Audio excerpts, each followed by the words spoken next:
가심으로 새벽 기도회를 시작하겠습니다. 전능하사 천지를 만드신 하나님 아버지를 내가 믿사오며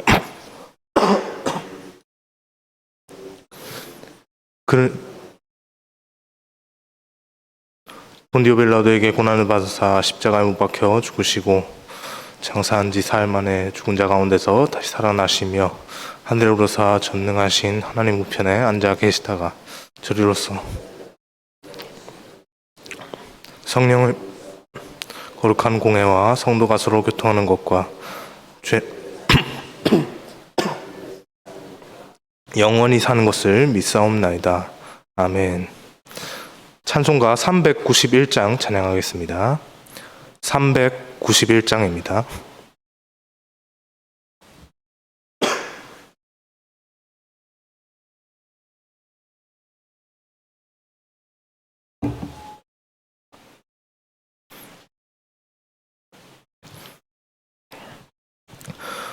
오 놀라운 구세주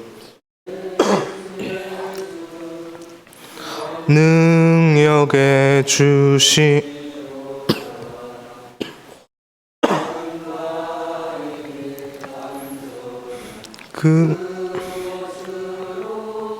내 영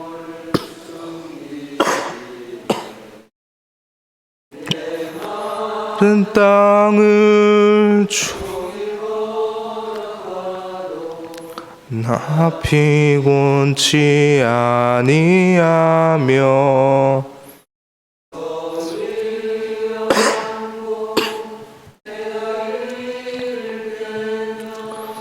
큰 바위에 숨기시고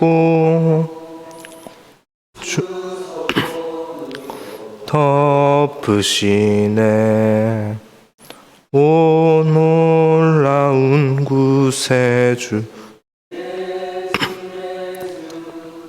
내 모든 짐 벗기시네.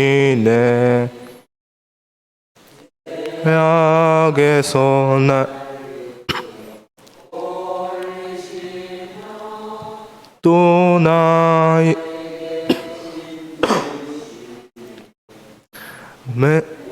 마른 땅을 나 피곤치 아니하며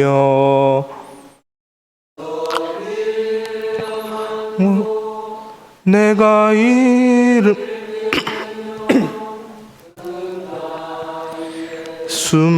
숨기시고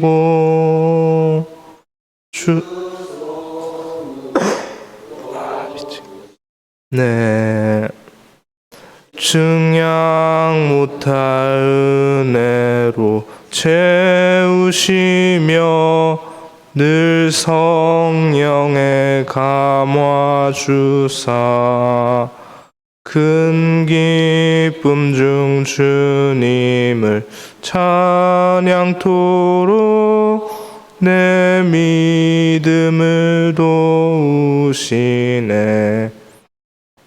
메마른 땅을 종일 걸어가도 나 피곤치 아니하며 저 위험한 곳 내가 이를 때면 큰 바위에 숨기시고 주 손으로 덮으시네. 주 예수님 공중에 임하실 때 나의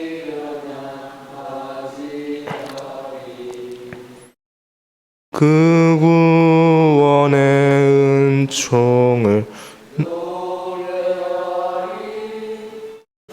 천군과 천사 함께 메마른 땅을 나 피곤치 아니하며 저 위험한 곳 내가 이를 때면 큰 바위에 숨기시고 주 손으로 덮으시네. 아멘. 시간에 함께 보실 하나님의 말씀은 욥기 34장 1절에서 16절까지 말씀입니다. 욥기 34장 1절에서 16절까지 말씀 함께 보겠습니다. 구약성경 794면에 있습니다. 욥기 34장 1절에서 16절까지 말씀입니다. 네, 찾으셨으면 제가 먼저 1절 말씀 읽고 교독하다가 마지막 절 16절은 함께 읽겠습니다. 엘리후가 말하여 이르되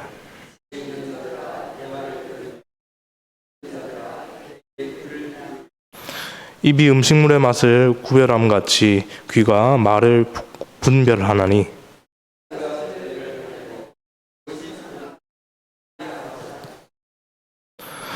욥이 말하기를 내가 의로우나 하나님이 내 의를 부인하셨고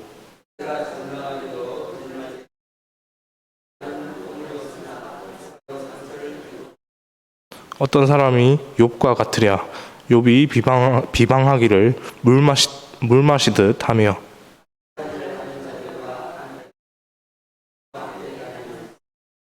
이르기를 사람이 하나님을 기뻐하나 무익하다 하는구나.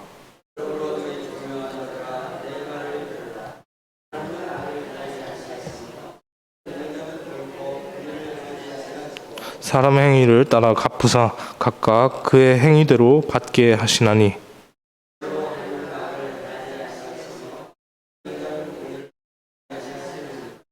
누가 땅을 그에게 맡겼느냐 누가 온 세상을 그에게 맡겼느냐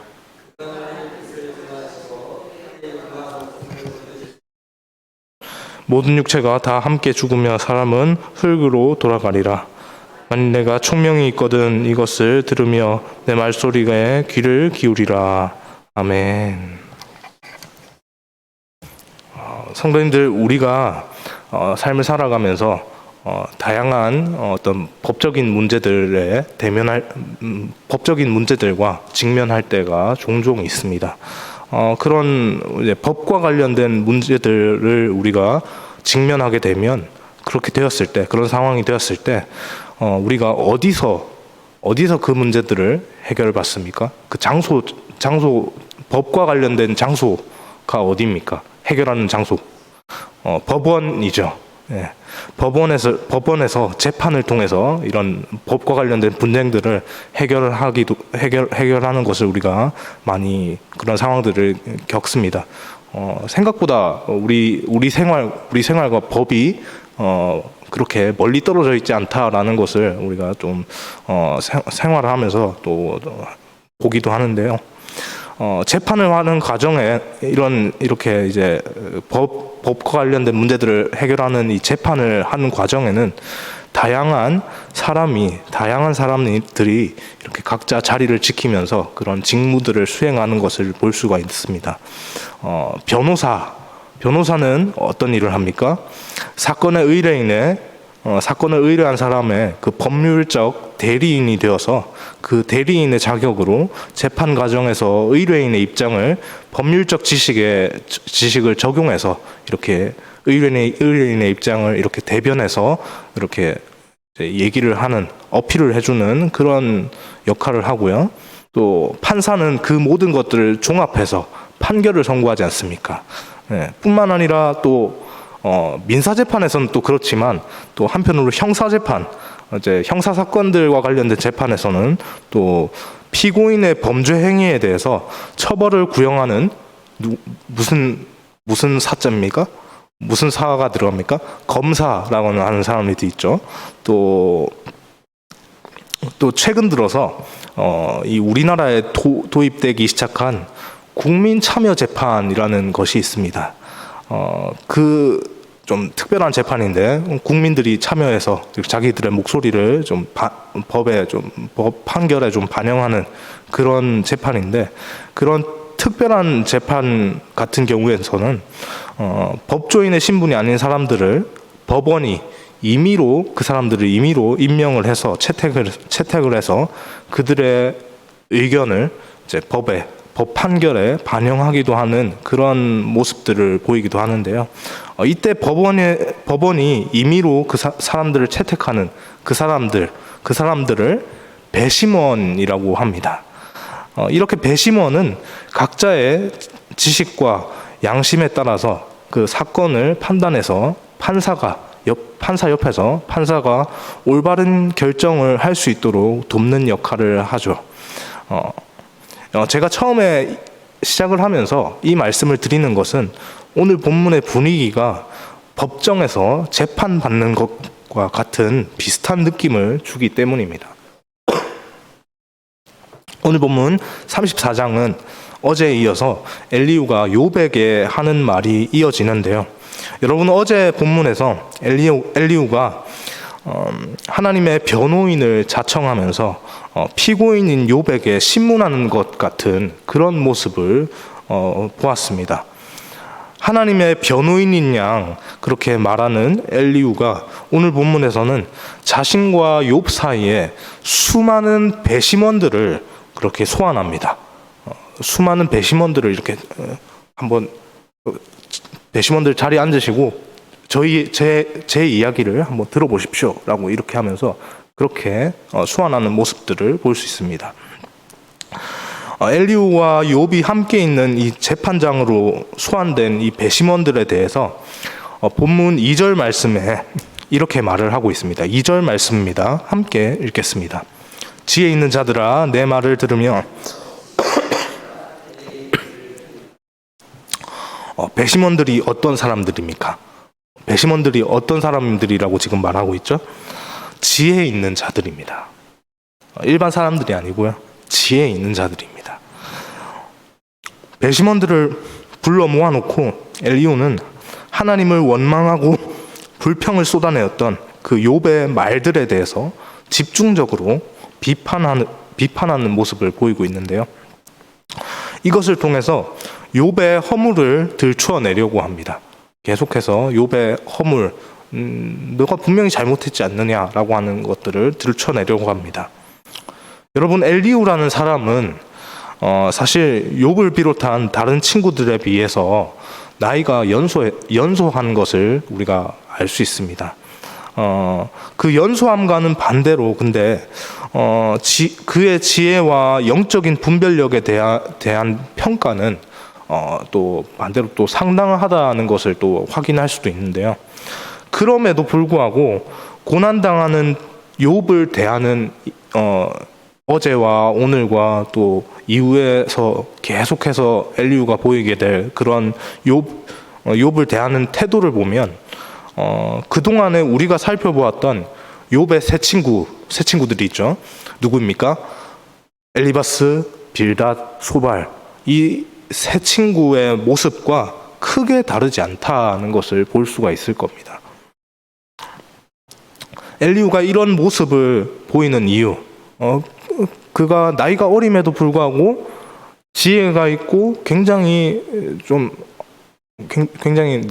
어린 나이에 비해서 그렇지 못한 아주 어른스러운 모습을 보여주고 있음에도 불구하고 새 친구들과 크게 다르지 않는 그런 욥을 비난하고 막 헐뜯는 그런 모습들을 보이는 이유, 그 이유가 뭘까요?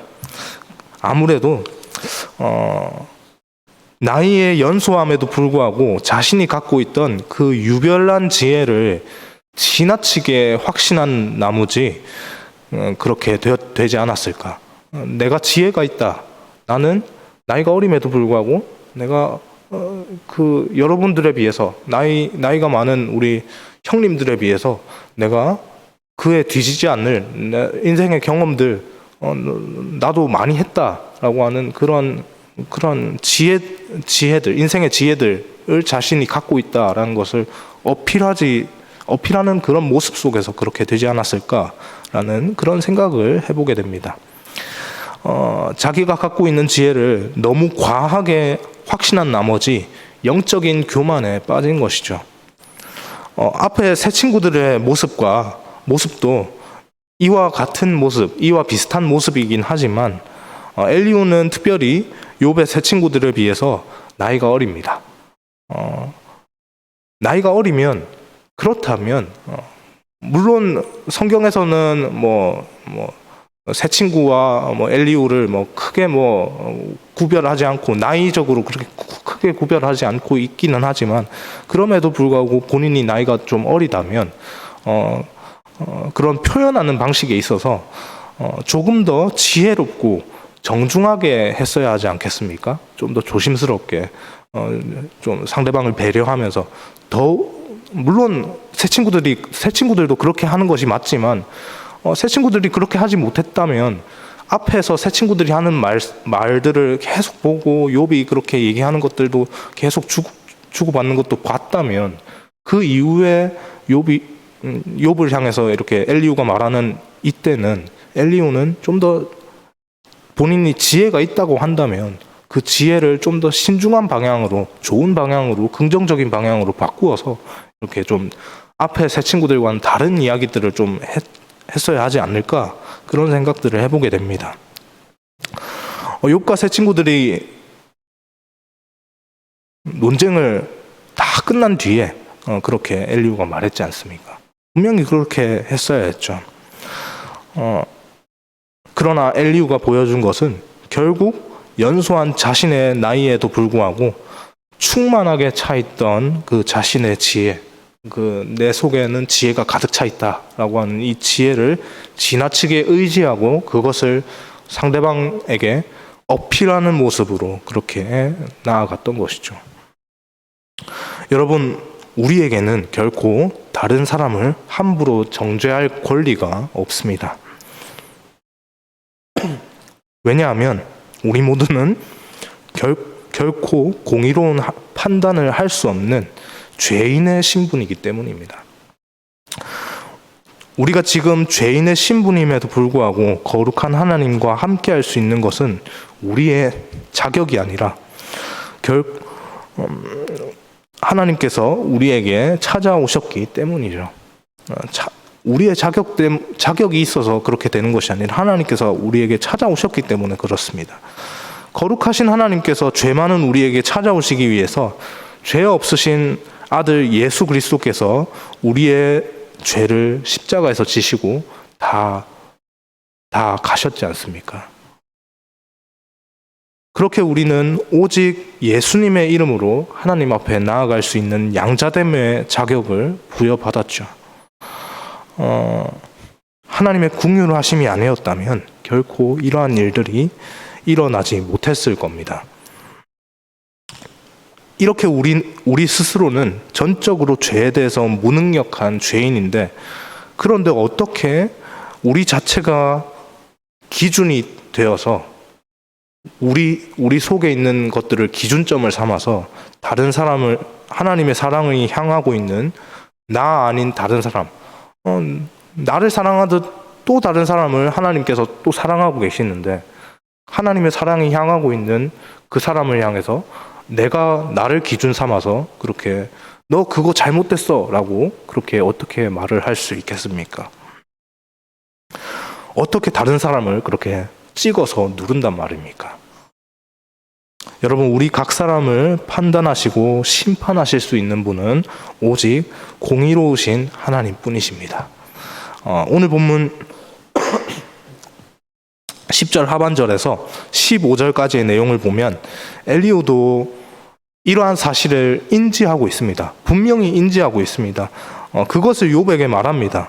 10절 하반절 하나님은 부분이 있습니다. 10절 하반절에 하나님은 부분부터 15절 끝까지 함께 읽겠습니다. 하나님은 악을 행하지 아니하시며 전능자는 결코 불의를 행하지 아니하시고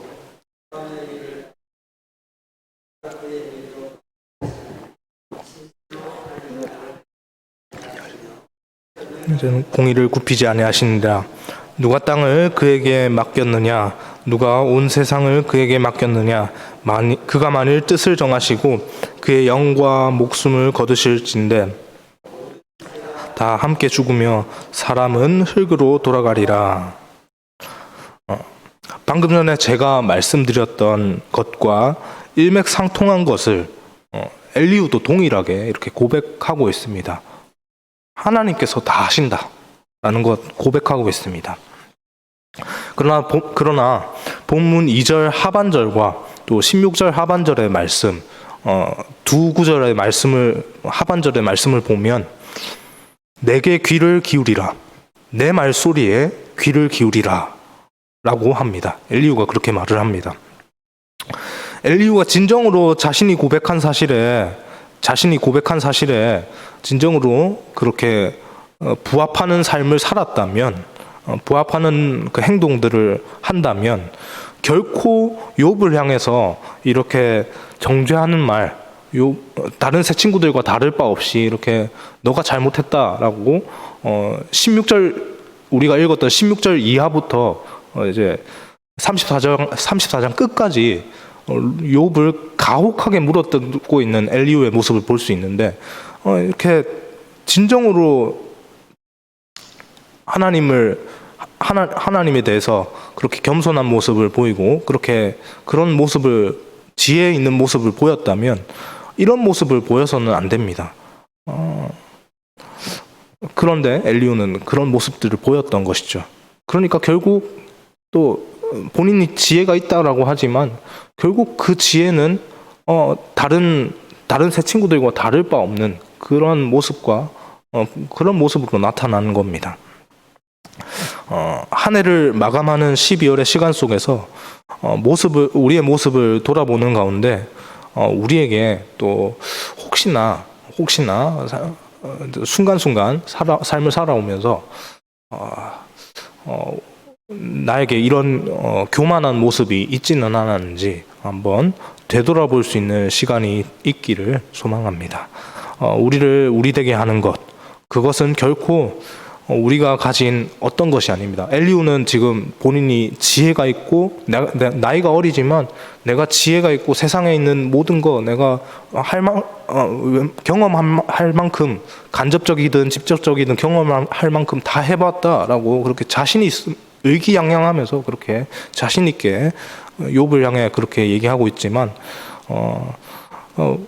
우리는 이 본문을 보면서 엘리후의 모습 속에서 우리가 가진 어떤 것이 아니라 전적인 하나님의 사랑을 우리가 의지하고 드러내고 그렇게 살아가야 한다라는 것을 다시 한번 기억하며 나아가는 시간이 되길 소망합니다. 그래서 한 해를 시작하고 마감하는 것 가운데 우리 되게 하는 것은 전적인 하나님의 은혜였고 하나님의 사랑하심과 긍휼하심의 도우심, 긍휼하심의 역사였다라는 것을 우리가 기억하며 올 한 해를 잘 마감하고 내년 한 해를 또 준비하는 그런 시간들이 되었으면 좋겠습니다.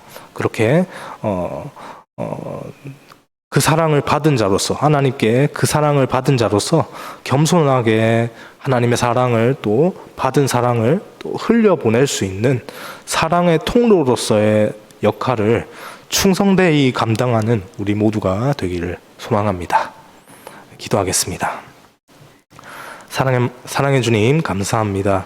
하나님, 우리가 기도하면서 수없이 사랑의 주님, 거룩하신 주님, 위대하신 주님, 하나님 이렇게 찬양하지만 그렇게 고백하지만 우리의 고백보다 더 크시고 더 측량할 수 없을 정도로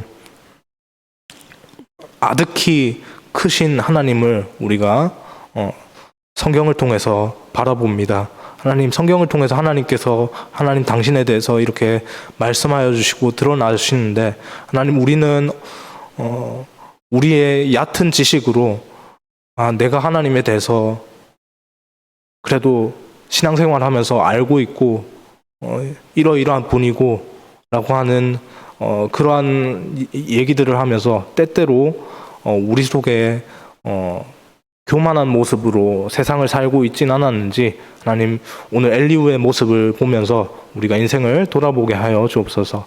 하나님, 우리의 연약함에도 불구하고 하나님께서 우리를 사랑하셔서 이 모든 인생의 일들이 하나님 가능하게 되었다는 것을 우리가 다시 한번 기억하면서 날마다 우리에게 이 시간과 공간을 허락하신 그 하나님께 영광을 올려드리며 그렇게 나아갈 수 있는 우리의 모습이 되어질 수 있도록 인도하여 주옵소서. 오늘도 일주일의 삶을 시작합니다. 이 일주일의 삶 가운데도 하나님의 은혜를 구하며 나아갑니다. 하나님의 은혜로 저희를 붙잡아 주셔서 저희가 세상 가운데 연약해지고 흔들릴 때 연약해져서 하나님의 백성으로서의 하나님의 자녀로서의 삶을 살아내지 못하려고 할 때, 그때 연약해질 때 하나님 더욱더 하나님의 은혜를 구하며 나아갈 수 있는 우리의 모습이 되게 하여 주옵소서. 감사합니다. 이 모든 말씀 살아계신 예수님의 이름으로 기도합니다. 아멘.